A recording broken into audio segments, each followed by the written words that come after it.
So your team is doing well and everything's going well enough for you guys to take a whole Yep. year. That's amazing. I love Well, we that. have people like you that we can depend on too. I mean, Yeah. hey, everybody, I'm Mel, and I want to welcome you to our video interview where we gather top professional real estate agents and coaches so they can share valuable tips and strategies for agent success. Whether you're a team member, solo agent, new agent, or seasoned professional looking to take your business to the next level, we're here for you. So, how are you, Dennis? I am wonderful. How are you? Doing really good, really good. We are, helping sellers and buyers navigate this crazy market as well as doing it ourselves.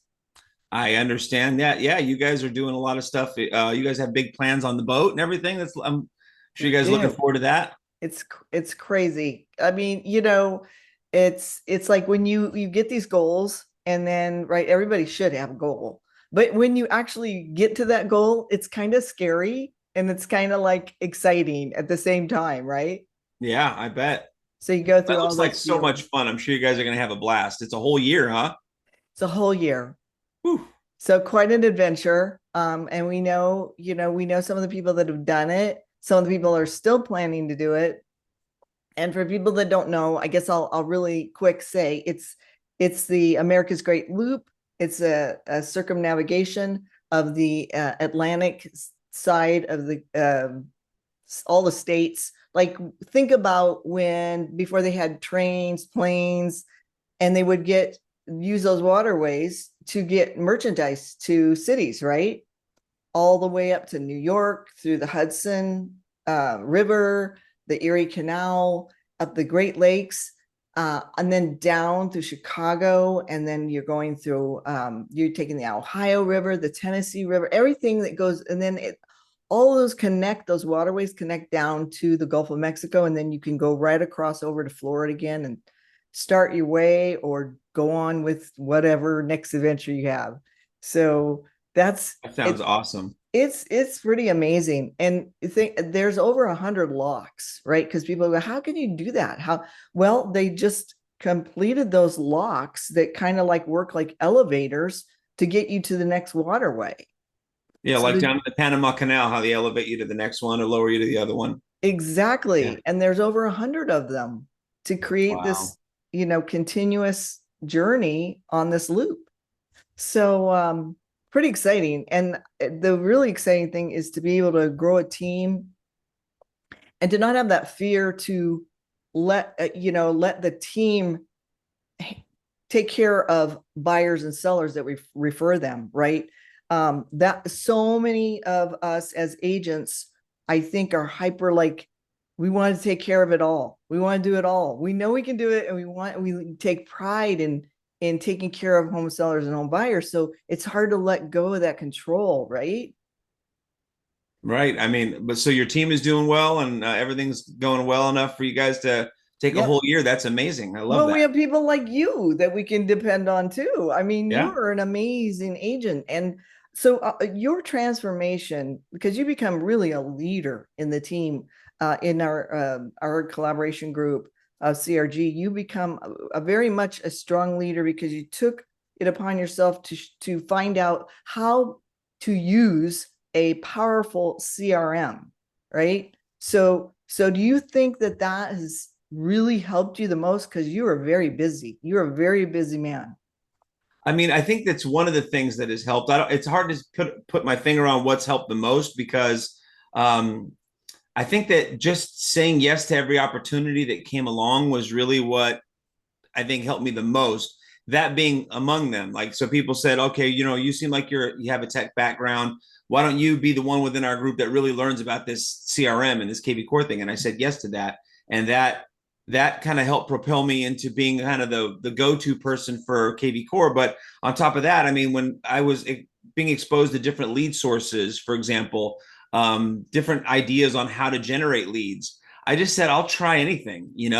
I wasn't afraid of just taking a shot at something, and if it didn't work, reporting that back to the group and saying, "Hey, I tried this, wasn't great." It just so happened with KV Core, I tried it and I was like, "Wow, this is amazing! It does so many things," and I felt like I had to share it. So I think that's a big part of why I've managed to stay so busy, even through the ups and downturns that we've had this last year. That's awesome. I think that's just that shows the kind of giving person you are too.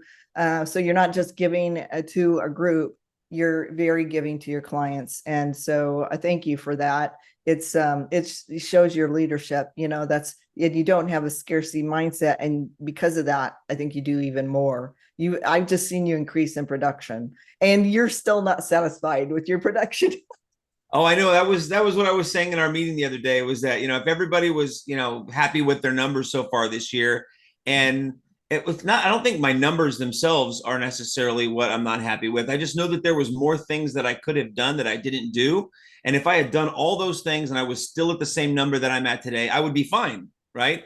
But because I know I didn't do a few things that I should have done, I feel like my numbers may have reflected better if I had actually, achieved those other things that I wanted to achieve. Now, granted, I had a baby in December, and Yeah, and all the just stuff a that goes along baby. with having a brand new baby in the house for the last 6 months has been kind Yeah. of a separate set of challenges. But there were some things that I had planned as my goal setting for last year that I was going to plan on doing the beginning of this year, and I probably hit about 60% of those tasks goals. If I hit 100% of those tasks goals, or at least 90% of them, and my numbers were what they are today, I wouldn't feel any regrets at all. I mean, I guess I don't have any regrets either way, but I would feel like, okay, well, I've done almost everything I said I was going to do. Here's what my numbers are, and it is what it is, right? But looking at it today, I'm like, gosh, my numbers are where they are today. And if I had just done those other few things that I said I was going to do this year, how different would June look to me at the That's moment, interesting. Well, you know what? So that shows that you're kind of never just like skating along satisfied, which I think is one of the reasons why you're more successful, even with having a new human being in your life, in your family, which is huge. I think that you should give yourself some grace, because everybody, I mean, in whole, we're down 30% in production with the whole industry, right? So, and there's about 30% less investors out there. So everybody's feeling this impact. So for you to be doing as well as you're doing while you're having a baby at home, with your wife, this is just an amazing thing. Can I ask you to share those few things that you feel like would have contributed even in this market environment, would that you wouldn't drop the ball on, or that people can make sure that they don't drop the ball on? Sure. I mean, so there were a handful of things that I had set out to really spend more time on during the week, every week. Those things were, because I know that there are other agents doing them, is reaching out to canceleds, FISBOs, and expireds. I think that if I had just done those three things more actively for the last several months, I would have more listings. Now I have several listings, but I would have, who knows how many more listings I would have. Maybe I'd have none. I mean, I don't really know. I guess that's the biggest question about, whether or not I had done those things or not done those things, is would they have resulted in 2, 3, 5, 10 more listings so far this year? Who knows? I can't imagine it would be zero. So if I had done, spent more time, and I actually had it in my calendar as well, but with all the things going on, that was like the one that kind of got shoved aside, because I'm still working with buyers. I still have referrals. And because I've got those things going on, and then, of course, I give myself this, I don't want to call it excuse, but maybe it's like a pass on, like, well, the baby's here and I've got more time going that direction. And I've got these other deals that are closing, and I'll get to the FISBOs and the expireds and the canceleds next week. And then next week comes and goes, and I didn't spend as much time on it as I should. So I think that that's probably the biggest one, because I know for certain that there are agents out there calling these leads. There are whole training courses about how to go get those. Mm-hmm. And not that I've taken any of those courses, but I feel like there's a kind of a common sense way to approach somebody who's got an expired listing, or even or for sale by owner. I mean, there's a reason they've chosen not to use an agent. And I have already, well, I've used, again, I'm the technology guy, right? I guess I'm now the designated tech guy. So I've been using AI quite a bit to help me create scripts and dialogues to have conversations with for sale by owners, canceleds, and expireds. That's excellent. And that AI has actually produced some really, I think, really well put together. You have to tweak it a little bit, but really well put together dialogues to have with those types of clients. And I just haven't had as many of those conversations as I know that I could have. That's You know, awesome. I've had some, and I've got a listing appointment today as a result of that. But that's probably maybe a 20% of the effort that I could have given, and if I had given 100% effort to that, like actually committed to the 2 hours, at least I have it in my calendar for at least 2 hours a week to spend on those, and if I had actually committed to those 2 hours a week for the last, 20 weeks or whatever it is, maybe I'd have 20 listings instead of one listing appointment. Right. No, And I get so, that. That's that's a kind of the thing. good analysis of what to do right now. What's another thing that you're thinking of? Well, as far as generating leads for business, Yeah. But you I think you don't could have been doing? I don't do any pop buys, and I know there's people in our group that are like amazing at that. And I mean, I reach out, and I guess maybe it's kind of also part of the fact that I'm so tech driven. I feel like, and I know everyone's going to get on my case about this being so impersonal, but I reach out to everybody using my automations and using, text messages and phone call. I mean, I'll pick up the phone and call somebody, past clients. I'll see how they're doing. I always keep good notes about what's going on in their lives, like clients who are taking vacations or clients whose kids just went off to college, or, first time home buyers that are, celebrating first something in their new home, first birthday, first 4th of July, first whatever in their new home. I'll keep track of all those things and I'll reach out to them. But I know that it's a much greater impact when you show up with something. And Yeah. I know that some members of our group are just amazing at doing that. So that is something additional that I have not really necessarily calendared time and then not done it. It's more like something that's been in the back of my head that, like, oh, I need to do that, and I'll do that eventually. Maybe I'll figure out how how doing that would suit my personality, because I don't know that I'm necessarily. I mean, I'm not, an introvert. I'm certainly outgoing enough to just show up over there, but I haven't really had like a target market where it's like my farm here in the area. My deals have ranged from Whitman to Gold Canyon, from Florence to Buckeye, and my radius is so enormous that to commit to doing that, maybe I'd have to take chunks of it and do one area a day for a couple of weeks, Well, do you, in do order you to get think that everything. a mailer, something, a nice gift in the mail would do just as well, just with a I don't note? know. Do you think so? Because everyone seems to think the personal touch is where it's at, right? Well, I think if it's reasonable, if they're in your neighborhood, yeah, if it's a neighborhood market, but if it's somebody in, still staying connected with, that's a little more distant across the town, I I would think just getting a note and maybe a, gift card would be a nice way to keep remembered, hey, and I've done it before, like just they're like you say, they're too far to pop by something. So I'll just put like some kind of gift card in the note saying, hey, during the summer, because it's seasonal, right? That touch is seasonal. So I was like, just thinking about you this summer in the heat, stop by and grab yourself a nice cool drink with this, or a slushy, or I don't know, Yeah. frappuccino or whatever. There's a service that I just got in contact with via my virtual assistant. She actually introduced me to it when I told her that I was looking to kind of make this sort of outreach. And it's a website called thanks.io. I think that's what it is, thanks.io. And they will actually do a handwritten postcard. Or it Wow. looks handwritten. I'm sure it's written by a machine, but it's a handwritten postcard that goes out to any number of contacts that you upload it. And I think that just the handwritten postcard by itself, I think, is something like $1 a card or something like that. Wow. If you also add a gift card to it, obviously the face value of the gift card gets added to that. So what we've just done is we've actually put together a list of the ones that I think are like my top tier referrals, the ones that are going to get like a $25 gift card or something like that. And then the other ones might get like, just, I don't know, like a $5 something or other to go grab a coffee somewhere.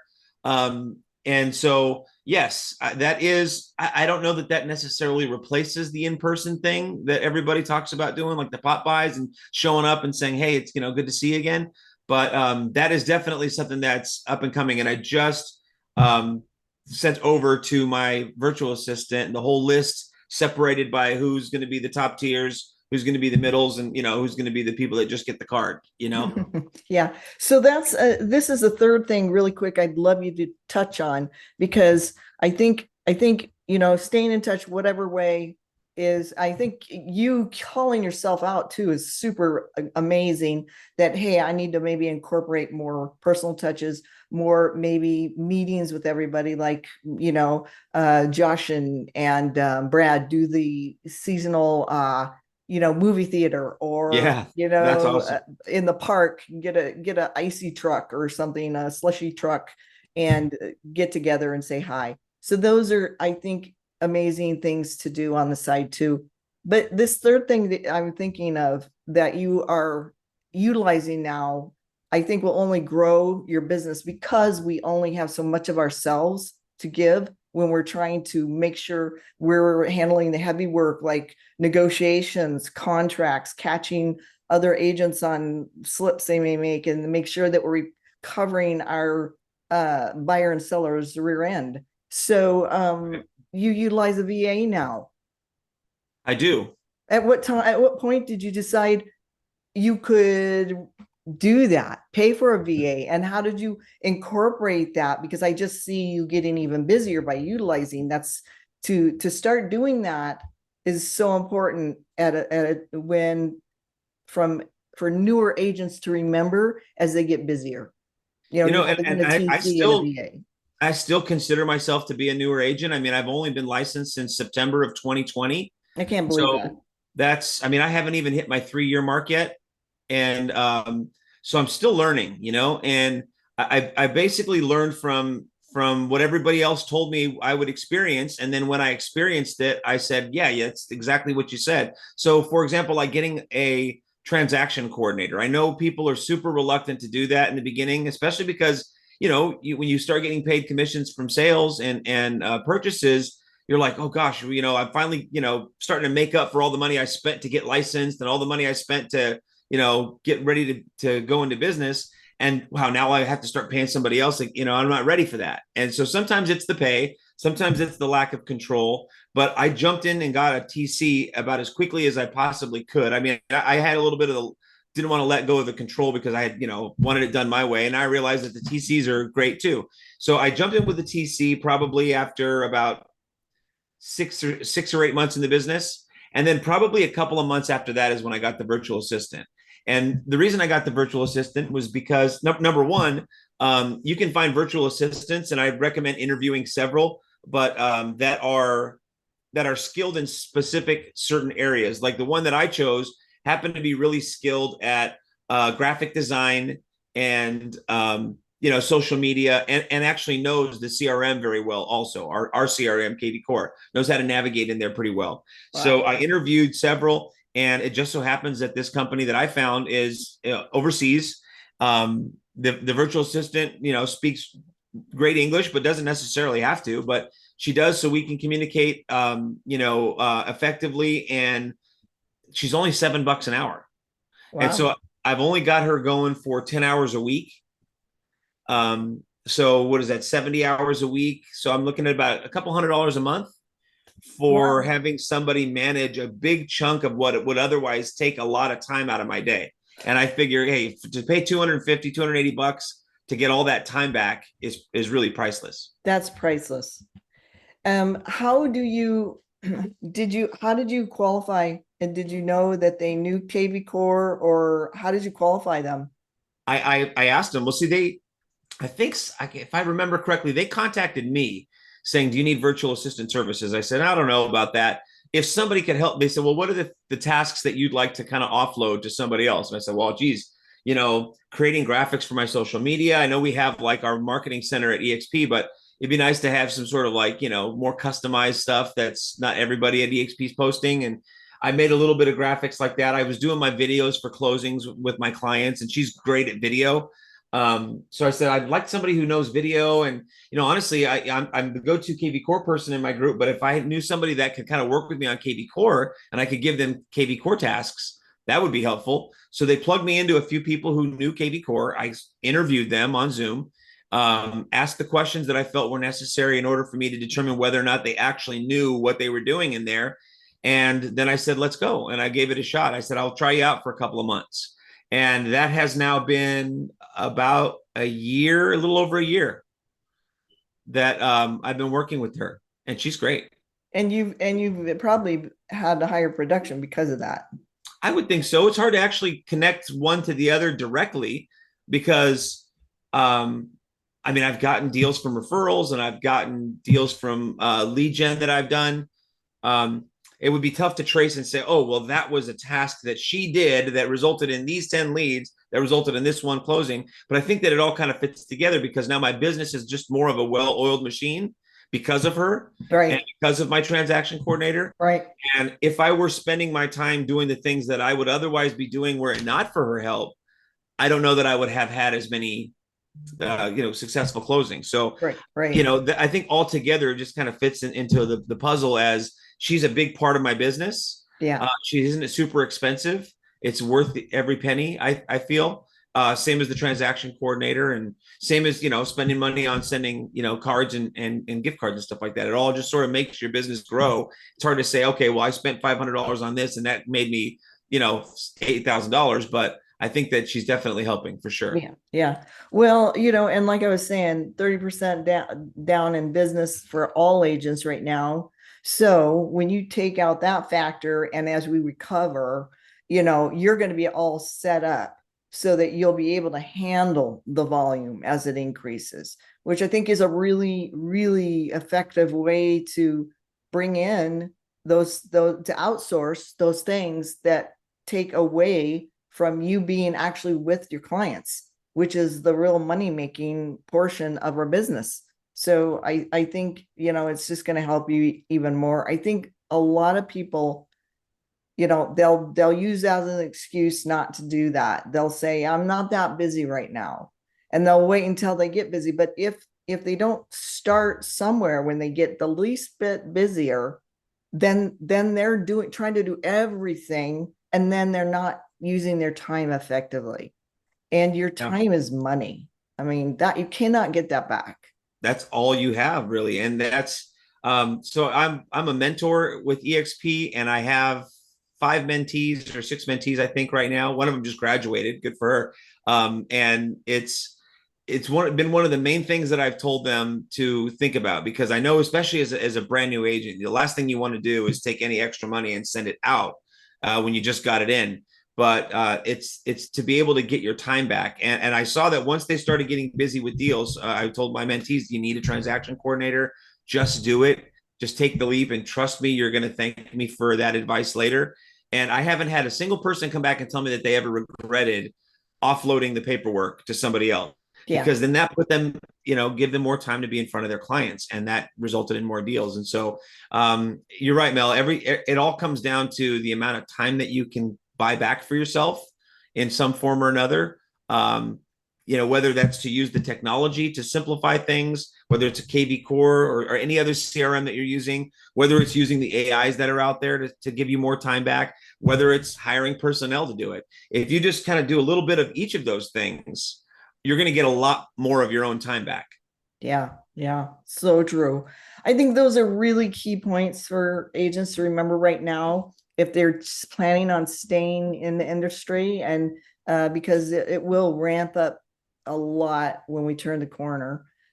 So that for those agents that are serious and making this their profession, that's super good and important information for them. So I don't want to keep you, I know you're on your way to another listing appointment, so I don't want to keep you a long time. Why don't you, you're in the central Metro Phoenix area, aren't you? I am. So, I am. I mean, if you drew a bullseye on Phoenix, I would be right on the center, basically Central and Glendale. Yeah. Yeah. That's awesome. So it's so cool to be able to know that I've got you over on that end of town that we can rely on. So that's so great. So for anybody who's interested in maybe selling or buying, or for any agents that are interested in eXp Realty that want to utilize your knowledge and experience and how your specific, strengths as a mentor, can you give your email and your phone number, please? Sure. My email is dennis.salazar@exprealty.com. DENNIS. S as in Sam, ALA, Z as in Zebra, AR @exprealty.com. And my number is 480-744-6310. Awesome. Awesome. Thank you so much for sharing. Thanks for chatting with me today, Mel. It's always great. I know it is. So we will catch up at the next CRG meeting, and I'll let you go, and good luck on that listing. Okay, thank you. Let See you all you know how next it goes time. on Monday. All right. See you All then. right. Bye.